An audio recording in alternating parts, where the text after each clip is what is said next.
Apa syarat dan ketentuan puasa Daud? Baik. Teman-teman sekalian, untuk puasa Daud ini tidak ada syarat dan ketentuan khusus. Berlaku untuk kita semua, hanya berlaku dua hal saja ketentuan utamanya. Ya. Tentu ini bagi seorang muslim ya, dia sudah muslim, beriman kepada Allah, sudah baligh. Yang pertama, dia memang punya kekuatan untuk menjalaninya. Jadi kalau antum belum terbiasa, belum kuat menjalani, jangan paksakan. Jangan paksakan ya. Karena di zaman Nabi SAW pernah ada orang yang merasa kuat, memaksakan diri, ingin menunaikan puasa setiap hari. Jadi dia katakan, ya Rasulullah, saya ingin tingkatkan ketakwaan, saya ingin puasa setiap hari. Masya Allah, kata Nabi, saya orang paling takwa, saya Nabi, saya Rasul, saya puasa, saya berbuka. Tapi saya ingin meningkatkan, kata Nabi, cukupkan dengan puasa Daud pada intinya. Ya, jadi puasa sehari, selanjutnya kemudian buka, selanjutnya puasa, selanjutnya buka. Yang kedua, memulai dengan tadarruj, tahapan. Ya. Jangan langsung ke puasa Daud. Mulai dulu dari puasa yang sunnah pertama, Senin dulu misal. Puasa Senin. Ya. Sekarang hari apa? Sabtu kan?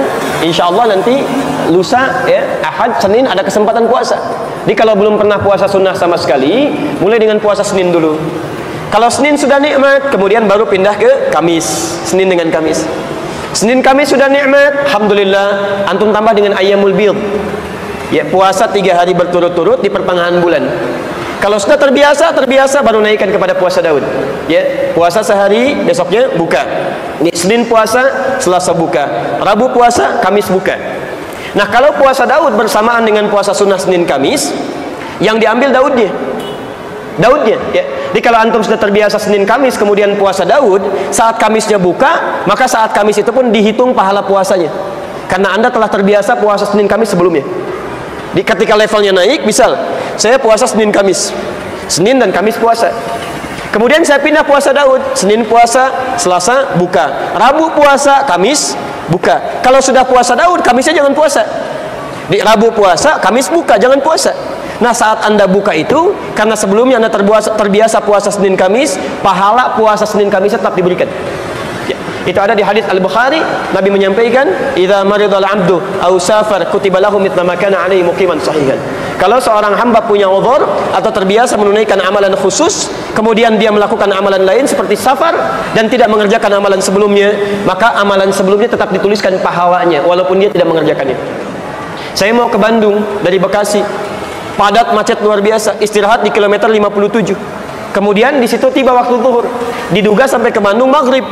Saya tunaikan jamaah qasar, 2 rakaat, zuhur 2 rakaat, asar 2 rakaat. Masih ada kesempatan lenggang sedikit misalnya, Masya Allah, masih boleh nggak salat sunnah? Halo? Nggak usah, jangan terlampau soleh bu ya, nggak usah.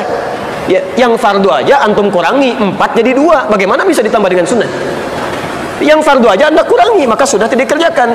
Saat sunnah tidak dikerjakan, sementara Anda terbiasa mengerjakannya, maka pahala salat sunnah sudah dituliskan sekalipun Anda tidak mengerjakannya. Jadi yang puasa Senin Kamis, kalau bersamaan dengan Daudnya Kamis buka, Anda tidak puasa, pahala Kamisnya tetap diberikan kepada orang ini. Jelas sampai sini? Jadi silakan kerjakan puasa Daud ya. Tapi ingat, hanya puasa ya, puasa. Salat Daud tidak ada ya. Subuh salat, duhur tidak, asar salat, maghrib tidak. Masya Allah, la haula wala quwwata illa billah.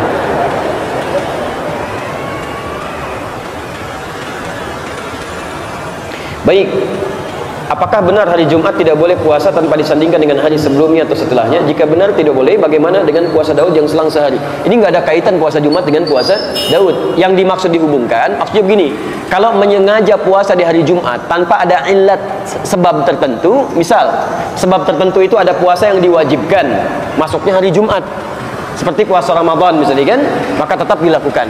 Nazar, saya kalau berhasil akan puasa di hari Jumat, itu dikerjakan. Misal puasa Daud ya, misal Rabu puasa, Kamis tidak, Jumat puasa, itu boleh.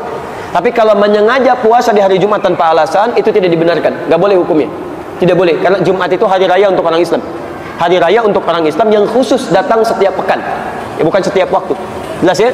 Maka tidak boleh menyengaja puasa di hari itu tanpa ada kaitan dengan puasa-puasa yang lainnya. Sebentar. Silahkan bersaing secara sehat ya, Masya Allah. Antum harus lihat, antum belum puasa, malu sama teman antum yang puasa Senin. Kalau antum baru puasa Senin, jangan bangga karena sudah ada yang puasa Kamis. Kalau antum sudah puasa Senin Kamis, jangan dulu senang karena ada yang ayyamul bid. Tapi kalau antum sudah ayamul bait pun jangan bahagia dulu, karena ada yang puasa Daud. Masya Allah. Kalau sudah ada yang puasa Daud, boleh nggak Ustaz saya cari yang lain? Puasa Sulaiman misalnya, Masya Allah nggak ada ya itu.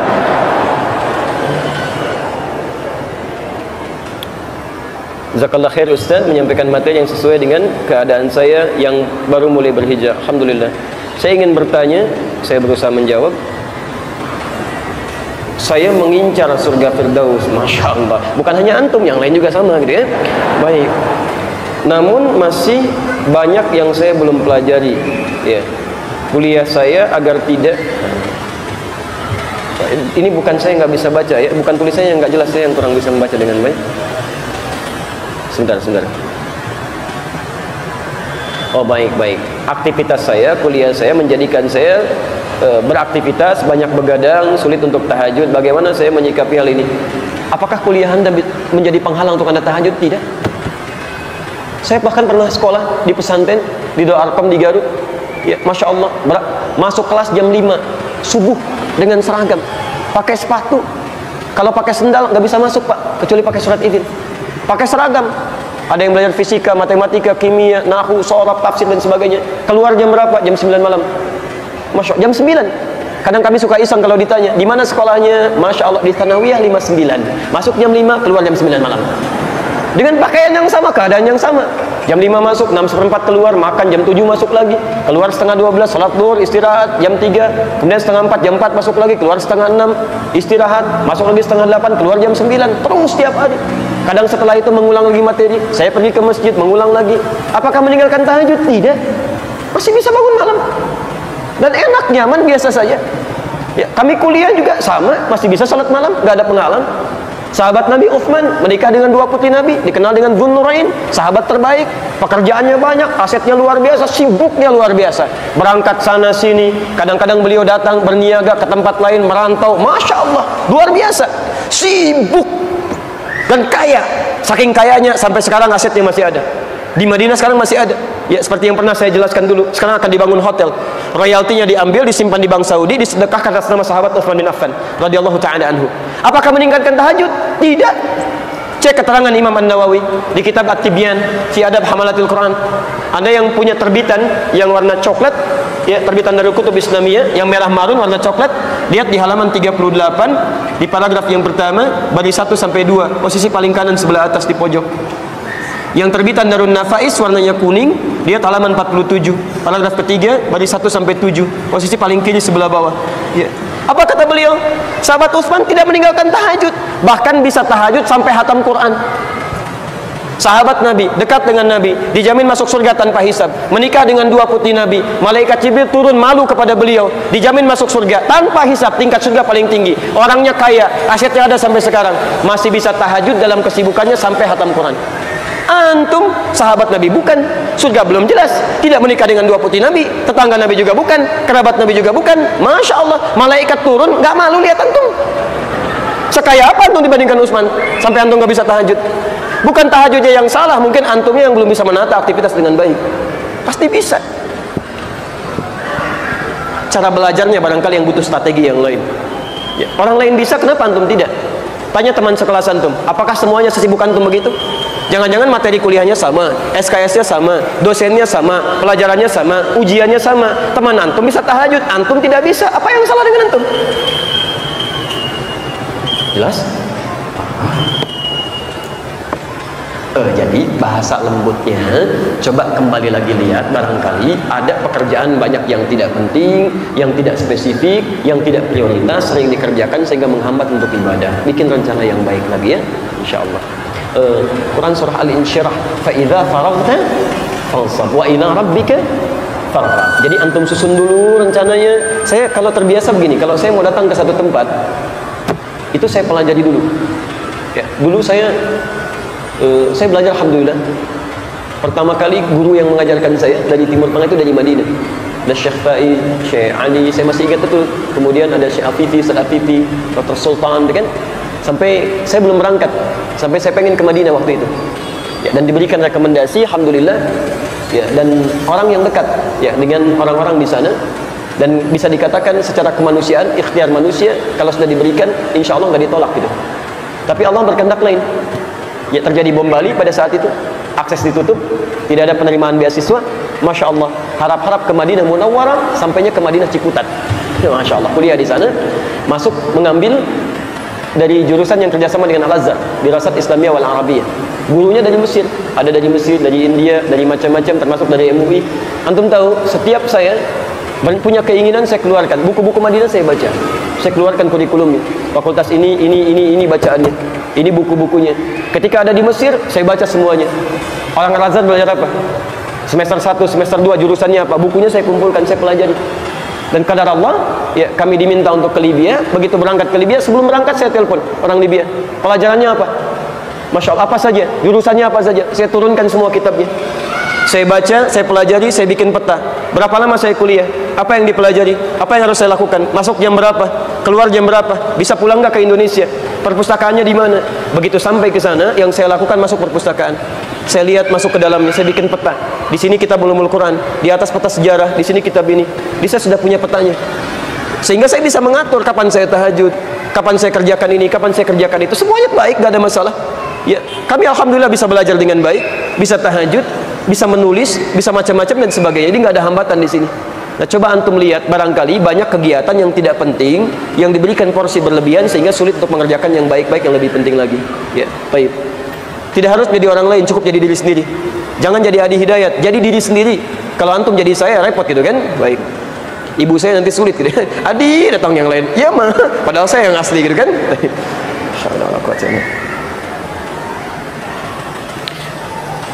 Bismillahirrahmanirrahim. Ketakutan terbesar saya adalah bila saya dan keturunan yang wafat dalam keadaan tidak mendapat rahmat Allah Subhanahu wa taala. Nauzubillah. Taib, karena walau semasa hidupnya beriman dan bertakwa kepada Allah, tapi kita tidak tahu bagaimana takdir kita di akhirat.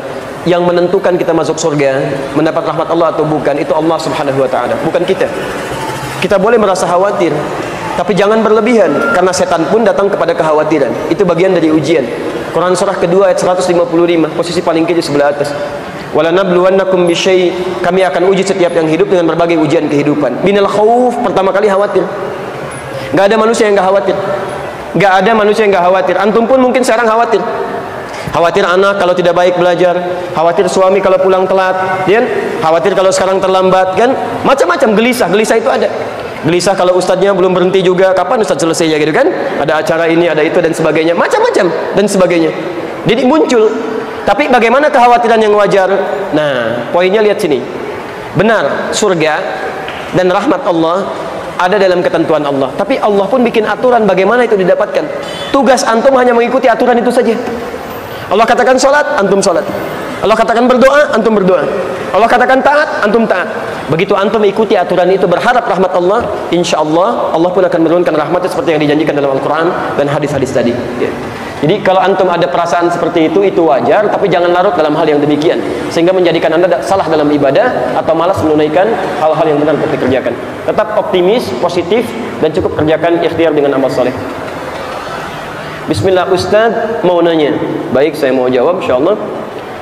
Saya pernah membaca hadis tentang janganlah salat berjamaah dengan orang-orang yang dibenci.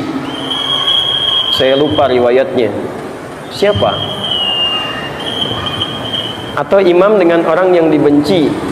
Saya agak lupa redaksinya. Masya Allah. Ini maksudnya dibenci itu bagaimana ya? Teman-teman sekalian, ini ada banyak ya hadis-hadis terkait dengan ini. Dibenci ini kalau Nabi SAW, kita lihat praktiknya, misal ini kebiasaan Nabi ya, baik dalam keadaan sholat ataupun bahkan menyolatkan jenazah ya. Saya ambil contoh yang lagi rame sekarang ya, hukum menyolatkan jenazah orang munafik gitu kan, yang dianggap tidak baik ya. Apa yang dilakukan oleh Nabi? Perhatikan kalimatnya.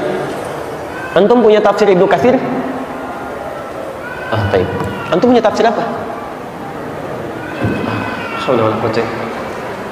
Saya hapus dulu ya.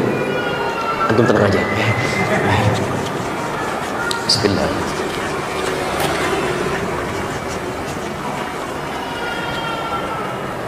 Buka tafsir Ibnu Katsir yang saya punya, terbitan Darussalam. Darussalam dari Riyadh. Tahqiqnya Syekh Al-Arnut. Buka jilid yang kedua, halaman 500. Posisi paling kanan, paragraf yang kedua di pertengahan. pembahasan lengkapnya dari halaman 498 sampai halaman 500. Redaksi yang sama ada di Al-Kasyaf, terbitan Darul Maktabah Islamiyah, warnanya biru, halaman 321, posisi paling kiri, paragraf kedua, ada 14 baris di situ.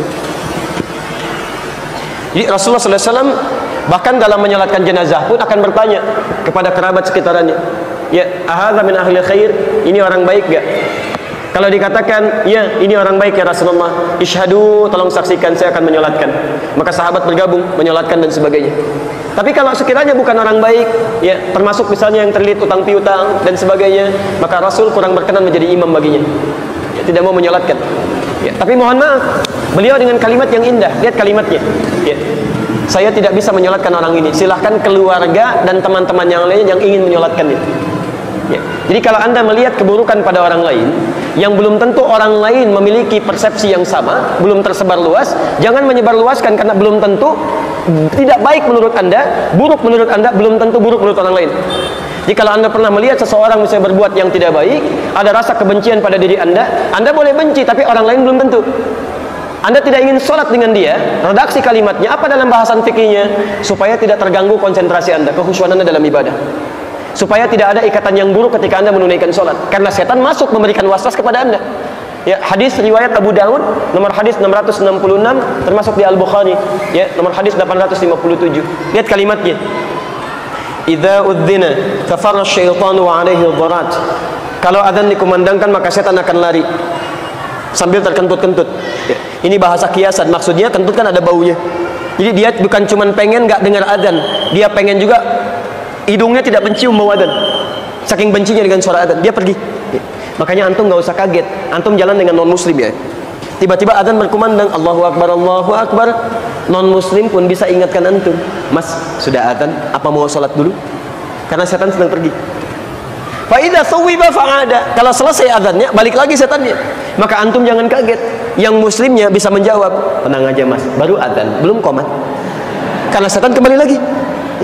Faidah uqimat, kalau salat sudah mau dimulai, masya Allah, lihat kalimatnya, fayaqulu udhkur kadza udhkur kadza.